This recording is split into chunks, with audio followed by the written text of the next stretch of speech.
saya baru saja terima legal letter, surat peguam yang bertindak bagi pihak Farhaj. Di mana Farhaj telah menghantar legal letter sebab alasan dia garis, dia buat transkrip video saya, kemudian dia garis transkrip itu. Transkrip pertama ialah kerana kononnya saya panggil dia Blue Eye Boy Anwar. Dan tiba-tiba Farhaj tidak mengaku dia Blue Eye Boy Anwar, kan? Black Eye. Jadi yang kedua ialah dia hantar legal letter sebab dia garis di mana saya highlight pertembungan ini adalah pertembungan antara Farhaj dan Rafizi, kan? Yang mana saya cakap Farhaj pernah menuduh Rafizi menipu dalam pemilihan, kan? And then yang ketiga ialah kerana dia garis apabila saya menyebut dia mengawal Anwar. Dia rentetan peristiwa tu bila Rafizi merajuk kerana dia kawal Anwar. Bila dia kawal Anwar, Rafizi kawal Anwar, dia tak ada. Benda ni bukan rahsia. Pertama, Blue Eye Boy Anwar, Rafizi. Blue Eye Boy ni dia istilah bahasa Inggeris. Dia budak kesayangan Anwar lah. Macam mana dia tidak dikatakan budak kesayangan Anwar ataupun jambu air Anwar? Anwar nak angkat sumpah, Anwar angkat sumpah saja. Tycoon yang kononnya Dr. Mahathir punya tycoon apa semua, nama Vincent Tan.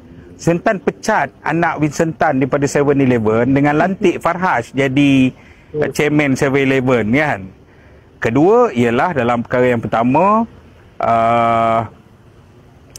dengan penguasaan dia yang akhirnya media luar negara, Bloomberg menyatakan apa? Bloomberg cakap arahan keluar supaya Rafizi jangan disiasat, suruh Azam Baki jaga Rafizi, kan?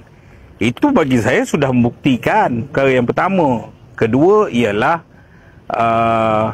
soal dia kata kat Rafizi kata kat dia pertembungan ni. Saya nak minta Farhaj supaya janganlah kerana duduk di atas duit hari ni sampai hilang ingatan. Dalam beberapa tahun dan Google saja Farhaj Rafizi, saudara akan tengok banyak pertembungan di mana Farhaj kena keluar. Awal ni pernah keluar statement Farhaj menyebut dengan jelas bahawa Rafizi jangan berhenti main politik kotor. Ini pemilihan yang lepas, kan? Rafizi stop playing dirty politik, Rafizi berhenti menipu dalam pemilihan dan sebagainya. Jadi kat mana yang saya salah? Yang ketiga ialah persoalan dia pengerusi negeri Perak, dan dalam beberapa kenyataan media yang mengajak Anwar bertanding di Tambun, yang mencadangkan Anwar di Tambun tu PKR Perak lah ketika itu dia, kan? Dan bagi saya macam ni lah, budak-budak lah sangat Rafizi. Dia nak saman, buang masa hakim, buang masa mahkamah. Ini politik, babe, kan?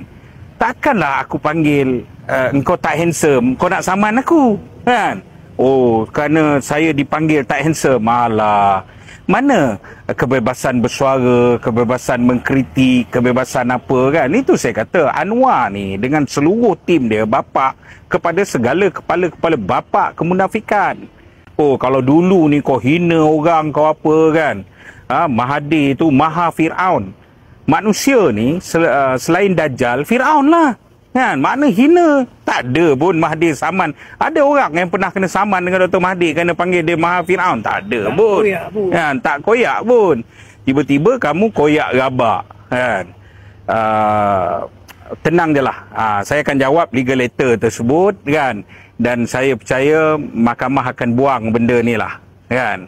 Dan itu yang pertama. Yang kedua, dalam suasana pemilihan ini jadi jatuh hukum kesian pula dengan Rafizi. Rafizi ni pergi sana, mula dia di Seremban tak salah saya, dia puji PAS, kan? Lepas tu dia pergi pula ke utara, sampai Sanusi ni pemimpin hebat kan. Dahlah Sanusi, Cikgu Bat pun dia sebut juga kan. Jadi tetapi saya merasakan Rafizi menyatakan benda yang betul dalam satu perkara. Perkara apa? Kan? Sekarang ni dengan meletakkan Nurul Izzah bertanding, PKR tu dalam dilema. Kan? Saya rasa majoriti PKR di grassroots ni sedar. Gila kau, orang pakai naratif timbalan presiden benti presiden. Kan? Mak kena tengok balik pengumuman lama. Mak dia ialah ketua penasihat. Mak dia ketua penasihat. Bapa dia presiden. Anak timbalan presiden. Ya, ini parti anak beranak. Caca merbah lebih teruk dulu kita, kalau dia DAP parti yang melantik anak beranak kan. Tapi ini sangat-sangat teruk. Itu yang